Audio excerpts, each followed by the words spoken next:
Mas vamos trocar de assunto, eu quero falar das práticas milenares, que eu li na tua biografia lá que tem no teu site, que tu faz a comunicação entre medicina moderna e essas práticas milenares, né? Que é o pranayama, é assim que se fala, sim, né? Sim, pranayama. O que é isso? O que é essa comunicação das práticas milenares com a medicina? O que é o pranayama? Na verdade, o pranayama é uma das práticas, né? Como a gente falou no começo, o prana é uma energia sutil. Energia sutil é aquela energia que você não dosa, que você não tem como medir, não tem como pegar um aparelho e falar, tua energia sutil tá de 30 hoje. Não tem. É uma energia que você sabe que existe, mas você não tem como provar. Essa energia sutil, ao meu ver, é uma força eletromagnética. Se você pegar o funcionamento celular, ele funciona na base, a gente conhece na base dos átomos. Primeiro você vê moléculas, a célula tem uma membrana fosfolipídica, um núcleo, então você consegue ver as moléculas. Aí quando você vai estudar a estrutura atômica, você consegue ver a estrutura atômica, microscopia eletrônica. Mas você não consegue estudar muito a estrutura eletromagnética. Todo átomo tem um campo eletromagnético. Então no nosso corpo tem um campo eletromagnético rolando. E provavelmente essa energia que flui nesse campo eletromagnético flui de uma forma muito específica. Pela medicina chinesa, eles descreveram como os meridianos, são os canais de energia. Pela medicina ayurvédica e pelos Vedas, a gente entende como os nadis, que são os canais de energia. Então, resumindo, existe uma energia sutil que a gente não vê e que a gente não dosa. E essa energia, eu comecei a conhecer essa energia justamente nos hospitais, que eu fiz o seguinte experimento. Cara, muitas vezes eu tinha um dia lotado, assim, trabalhava 14 horas.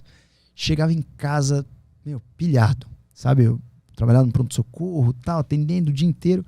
E outros dias, eu tinha que passar visita num paciente na UTI, chegava em casa, esbugalhado. Falava, cara, trabalhei 1 hora hoje. Trabalhei 14 horas ontem. Por que eu tô esbugalhado com essa visita que eu passei? E eu comecei a perceber que alguns lugares me deixavam mais cansado do que outros. Se eu fosse passar férias, por exemplo, em Las Vegas, eu voltava exausto. Se eu fosse passar férias na Chapada dos Veadeiros, cara, eu voltava inteiro. Voltava bem. E eu falei, cara, tem alguma coisa diferente aí, não é possível. Dormi igual, descansei igual, comi igual. Por que será que eu voltei completamente diferente da outra? Olhando no espelho eu estava diferente, estava me sentindo diferente, bem-estar, etc. E aí eu comecei a aprofundar nesse estudo, né, de uma energia que realmente a gente não consegue ver, que é a energia prana. O prana é uma energia que vem do universo e é uma das energias que a gente tem de energia vital, de energia eletromagnética no nosso corpo, que a gente não consegue dosar e não consegue medir. Para você lidar com esse prana, existem várias maneiras, né? No yoga a gente tem muitas posturas que aumentam esse fluxo de prana, mas uma das maneiras mais eficazes de você controlar essa energia é através da respiração. Então, pranayama são práticas que você faz com a respiração para você ter o controle desse fluxo, dessa energia. Pela medicina chinesa, nós temos a prática de Qigong. Qigong é o manejo da energia Qi. Então, você consegue fazer o manejo da energia Qi através de respiração e movimentos. Então você vai distribuindo essa energia Qi. Quando você compara, por exemplo, os chakras, que são as rodas energéticas que nós temos no corpo, e você compara com a anatomia da medicina moderna, é muito curioso que elas ficam exatamente em áreas onde você tem um excesso de metabolismo, que é encontro de nervos e vasos e glândulas. E lá existe um excesso de metabolismo. Então nessas áreas, os sábios milenares provavelmente descobriram isso em estado meditativo. O estado meditativo ele permite com que você tenha uma outra visão do mundo. A gente estava naquele papo do que é realidade, né? A própria meditação te coloca num estado de sensibilidade, né? Se você, por exemplo, quer conhecer sobre uma árvore, você pode ler sobre a árvore, entender botânica, etc. Ou, como diziam os sábios rishis, você pode meditar e se transformar em alguns segundos numa árvore. Você entende como a árvore funciona por essa conexão de informações virtuais ou à distância. Então os rishis, tudo leva a crer que esses rishis aí, mais ou menos de 5.000 anos atrás, eles ganhavam conhecimento através desse processo meditativo. Então os rishis eles tinham essa capacidade de entrar no processo meditativo e conhecer alguma coisa através do processo meditativo. Então eu já entrei, por exemplo, em processos meditativos que eu desenhei o meu fluxo energético e eu nunca, por exemplo, tinha visto um livro de NADs, de canais de energia. E abrir o livro era muito parecido, né? A gente tem na disposição das NADs um canal central, chama Sushumna, canalzão central, como se fosse a nossa medula mesmo.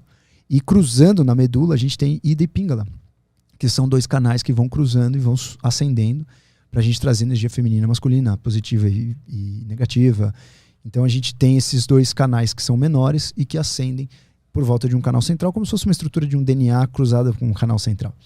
E aí eu desenhei num processo meditativo que eu tive certa vez no Colorado, e eu desenhei o fluxo. Foram 2 meditações que eu aprofundei nesse fluxo energético, uma no Colorado e uma outra em Jericoacoara, nas dunas lá de Jeri. E aí, na época que não tinha bug. Hoje em dia você vai em Jeri tentar meditar na duna, a última coisa que você faz é meditar, vai ouvir um funk lá. Então assim, nessa época, era uma época que era bem roots assim, em Jeri. Agora a gente podia se conectar com a natureza ali de uma maneira muito intensa. E aí, mas tu enxergou o desenho e copiou ou a tua mão na verdade, foi livre? Senti. Não era tipo psicografia. Chico Xavier. Não, eu senti o fluxo todo de energia, senti assim. É a mesma coisa que eu falar assim, imagina que eu pego agora uma pena e falo, fecha o olho e vou passar essa pena na sola do seu pé. Uhum. Você vai ter que descrever onde essa pena tá. Uhum. E você vai descrever para mim. É mais ou menos isso. Entendi. Uhum. Entendeu? Uhum. Então, uma propriocepção. Um sentimento do seu próprio corpo. Então, com essa propriocepção, tem gente que vê energia em forma de cores, por exemplo. Tem gente que consegue ter a clarividência, por exemplo, energética em forma de cores. Eu consigo sentir, eu tenho propriocepção. Tipo, eu consigo entender onde está com uma baixa, alta energia. Consigo entender. E isso tudo, mais uma vez, não é esoterismo, não nasci privilegiado, não nasci, tipo assim, com uma estrela. Não, é prática. Tem alguma peculiaridade essa prática? Ou é só meditar? Observação e prática todos os dias para você ir na sutileza. Ao invés de você ficar na prática física, é na prática energética. Tipo, você vai entendendo onde estão os bloqueios energéticos. Uma prática física faz essa 10 polichinelas uma flexão. Sabe? Bíceps, tríceps, quadríceps e tal. Uma prática energética entenda onde estão os bloqueios energéticos. Você vai fechar os olhos, começar a respirar e você vai sentir a expansão dos seus pulmões. Você vai sentir a expansão do seu diafragma. Você vai sentir onde tem, por exemplo, um bloqueio pensamento muscular. Onde você está sentindo que o fluxo, você pode começar, no começo você começa a encarar essa energia como se fosse um calorzinho. Assim, onde tem calor e onde não tem. Depois você começa a entender, começa a ler. É como se, imagina que hoje, né, eu amarrasse tuas mãos e falasse, cara, você vai aprender a escrever com os pés. Primeiro dia vai ser um rabisco, não sai nada com nada. Daqui 4 meses você está escrevendo teu nome. Então, assim, é mais ou menos a mesma analogia. Você não tem menor noção. A gente tem um mapa no nosso cérebro, sobre o nosso corpo, que chama-se homúnculo. Você analisa, nesse homúnculo de Penfield, que é justamente a parte onde a gente sente, a gente tem no homúnculo de Penfield partes que você sente mais do que outras. Se você for ver a figura do homúnculo, é uma figura muito louca. Assim, ela tá a cara grande, a língua gigante, que você, né, tem o homúnculo motor e tem o homúnculo sensitivo. O homúnculo de Penfield é a área do cérebro que decodifica as áreas do corpo. E quanto maior o desenho, mais precisão você tem em sentir e mexer aquela parte do corpo. Então, por exemplo, a mão é uma parte que você tem muita propriocepção. Então a mão ela ocupa um grande espaço nesse homúnculo de Penfield, que é uma figura ali do cérebro, o quanto ela ocupa. Então, os pés ocupam uma imagem menor, a língua ocupa uma boa imagem. Então, assim, a gente tem áreas que a gente sente mais e sente menos. Então, quando você vai entender o seu fluxo energético, você precisa pegar esse mapa mental que você tem no teu corpo e modificar ele completamente. Tipo assim, eu vou lapidar esse mapa. Ao invés de enxergar meu corpo como um borrão, ao invés de olhar para dentro do meu abdômen e enxergar só uma barriga, eu vou olhar para dentro do meu abdômen e enxergar lado direito, lado esquerdo. Hipocôndrio direito, hipocôndrio esquerdo. Fígado. Sensação do fígado. Fígado maciço. Baço. E aí você vai nesse processo meditativo entendendo a sua própria percepção e vai fazendo esse processo de lapidação da sua sensibilidade. E isso acarreta no quê? Essa sensibilidade maior? A sensibilidade maior acarreta no autoconhecimento. O autoconhecimento significa o seguinte: quando você vai ler o mundo, você pode ler o mundo sendo uma bactéria que lê através das químicas. Você pode ler o mundo, por exemplo, como as formigas, que elas leem os policarbonetos. Você pode ler o mundo através do seu sistema de audição, como os morcegos. Ou você pode ler o mundo com todas as informações possíveis que você tiver. Então, Por exemplo, se você pegou Covid e perdeu o seu olfato, você perdeu uma coisa muito importante que chama-se consciência. Se amanhã pegar fogo na tua casa, você não vai saber que está pegando fogo. Então o que muda você saber a tua energia? Você lê melhor o ambiente, você lê melhor o mundo, você lê melhor a sua conexão com o mundo. Ou seja, você ganha um outro degrau de consciência, você entende um outro degrau de consciência. É como se você ganhasse um sentido a mais, ou uma lapidação de um sentido. E isso faz com que você tenha uma melhor leitura do mundo. Isso faz, mais uma vez, a pessoa que medita, aí eu não estou falando nem só propriocepção, né? Estou falando, a própria meditação faz com que você tenha uma cortificação do seu cérebro. Significa que o seu córtex cerebral fica mais espesso. E áreas específicas, que, como eu falei, giro cingulado anterior. Giro cingulado anterior é uma área que é o seguinte, se você vê, lembra o neurônio espelho, né? Se você vê eu aqui espetando um alfinete no pé do Caio, você vai sentir dor por ele. Você vai falar, ai, caramba. Só que por um acaso, se eu falar para você que o Caio está anestesiado, a sua parte que sente dor vai se conectar com o Caio, mas a sua parte do giro cingulado anterior vai bloquear isso. O giro cingulado anterior é aquele que sente a dor emocional.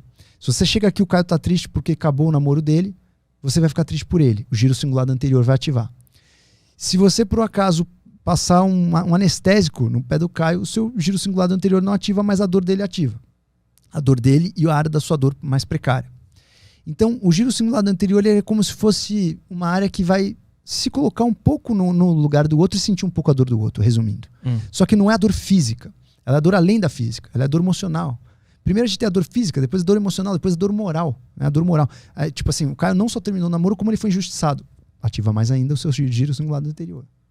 Então, assim, quanto mais você medita, quanto mais você treina o seu cérebro, mais você tem essa capacidade de se colocar na posição do outro, sem que o outro fale. Você olha e fala assim, puta, ela tá com sede. Você consegue perceber nas faces, na mensagem, nas expressões. O teu cérebro tem uma capacidade melhor de perceber isso do que se você é uma pessoa que não se dedica para isso. Então, entender o seu fluxo energético é interessante para quê? Você tem mais uma conexão de entender o fluxo energético seu, por exemplo, com uma outra pessoa. Como você se sentiu depois de uma relação sexual? Como você se sentiu com uma relação com um amigo, quando ele veio te visitar? Você saiu, cara, energia depletada. Putz, cara, o que rolou aqui? Isso não é mais legal, ler o mundo assim? Você tem mais uma leitura do mundo? Então, quanto mais você conseguir ler o mundo, o que é a vida, se não as suas relações com o mundo, o que você falou? Será que estou numa realidade? Cara, a realidade ela é construída por um pontilismo, né? A técnica do pontilismo. O David Frawley, um cara do Ayurveda e da filosofia védica, falava muito isso. O pontilismo, eu não sei se você já viu uma arte de pontilismo, que é aquela arte japonesa que você vai dizendo vários pontinhos. Cara, você vê de longe, você não vê pontinho nenhum. O negócio é perfeito. Aí você vai de pertinho, vários pontinhos, cara. Você vê o espaço entre eles. Você fala, pô, como que de longe eu não vejo isso? Então, nossa realidade, ela é construída pelo pontilismo. Ela não é construída uma realidade perfeita. Quanto mais próximo um pontinho está do outro e mais precisão você tem nos pontinhos, não é melhor? Sim. Então, tá a sua resposta. Por que é interessante você ler o seu fluxo energético? É mais uma forma de você ler o mundo.